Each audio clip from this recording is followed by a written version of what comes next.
Alabado sea Jesucristo y María Inmaculada. Bienvenidos a esta homilía para esta noche de Navidad. Vamos a leer del Evangelio de San Lucas, capítulo 2, versículo del 1 al 14.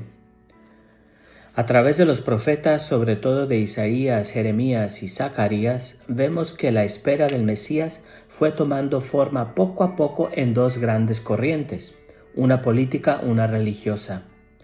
En una esfera política, se construiría alrededor del trono de David, del reino que regresaría y no tendría fin.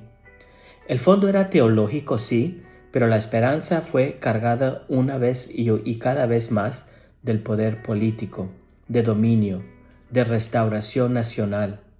La otra era una espera religiosa. Llegaría el día del Mesías.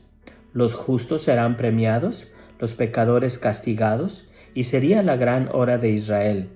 También aquí la mirada es muy nacionalista, aunque existía una corriente más universal que no muchos aceptaban. Y entonces llega el momento del nacimiento del Mesías. Y este nacimiento no tiene nada que ver con ninguna de estas corrientes, ni política ni religiosa. Está completamente fuera de toda lógica política y completamente fuera de toda lógica religiosa. No sucede en los centros del poder, no es en Jerusalén, no es en el templo. ¿Qué quedaba realmente de la ciudad de David en Belén? Nada. ¿Y qué quedaba de la familia de David en José? Nada. No hay triunfo político. Sucede en el campo. El nacimiento del niño Dios nace en el campo, de noche, con una sencillez exagerada, en un cuarto de atrás donde había animales porque allí hacía un poco más de calor y allí no quedaba nadie impuro. Allí llega una mujer muy joven con su esposo a punto de dar a luz. Y no hay nada religioso, no hay ningún rito, no hay sacerdotes, no hay oraciones, no hay nada de eso. Es totalmente humano. Una pareja refugiada, acogida con una dirección hermosa, una mujer que da a luz en una pobreza desarmante, en una sencillez que ningún novelista podía inventar, una cercanía a lo humano tan radical que no puede ser mayor. Si hubiera habido una posada, alguien ya hubiera quedado excluido, pero aquí no. Pero todo esto es tan distinto de lo que le fue anunciado a María y a José por el ángel, que este nacimiento tuvo que ser una prueba de fe muy grande para ellos, porque a ellos les prometieron un rey. María habla algunas veces en el Evangelio. José no dice nada, pero se nos dice que se trataba de poner las cosas juntas al anuncio recibido y la realidad que estaban viviendo. A la Virgen María y a José el ángel les dice: tendrán un hijo, será hijo del Altísimo, salvará a su pueblo, quitará el pecado, será el Hijo del Dios Altísimo. ¿Y dónde nace? En un pesebre.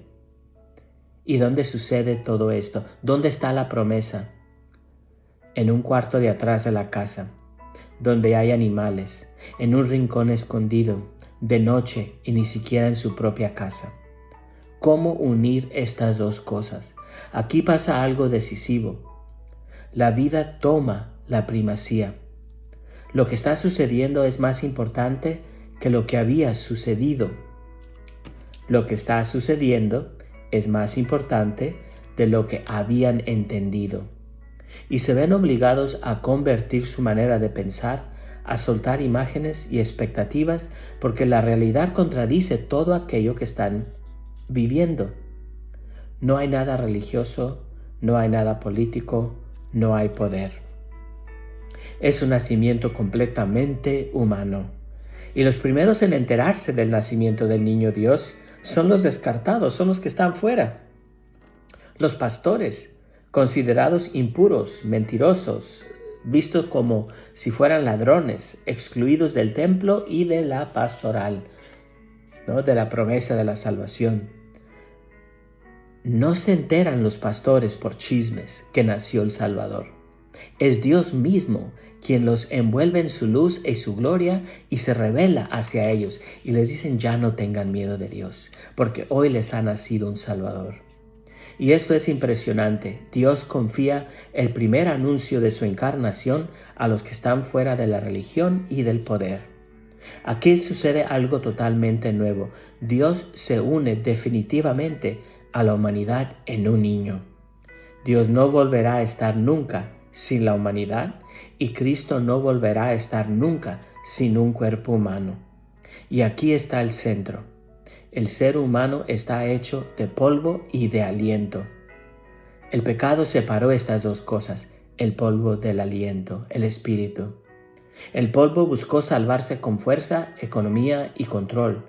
El aliento se volvió algo abstracto, espiritualismo, religión, separado de la vida. Pero el final siempre es el mismo. El polvo vuelve a ser polvo y los ideales sin aliento se secan y decepcionan. En Belén, esta cadena se rompe. El Padre hace que su Hijo viva en el polvo, respirando el aliento del Espíritu Santo como todo ser humano, hoy y para siempre. La unidad ya está hecha, solo hay que acogerla. Desde ahora lo verdaderamente humano es verdaderamente espiritual. Jesús es un niño real, llora, sufre, vive todo lo humano. Por eso al final del Evangelio, en el juicio final de Mateo, no se nos va a preguntar nada de lo religioso. No se nos pregunta si seguimos los mandamientos, si fuimos a misa los domingos, si tenemos los sacramentos. Nada de eso es parte del juicio final. El juicio final se centra en la humanidad, cómo vivimos la humanidad y cómo tratamos a otros seres humanos. Entonces, ¿qué nos queda para esta noche?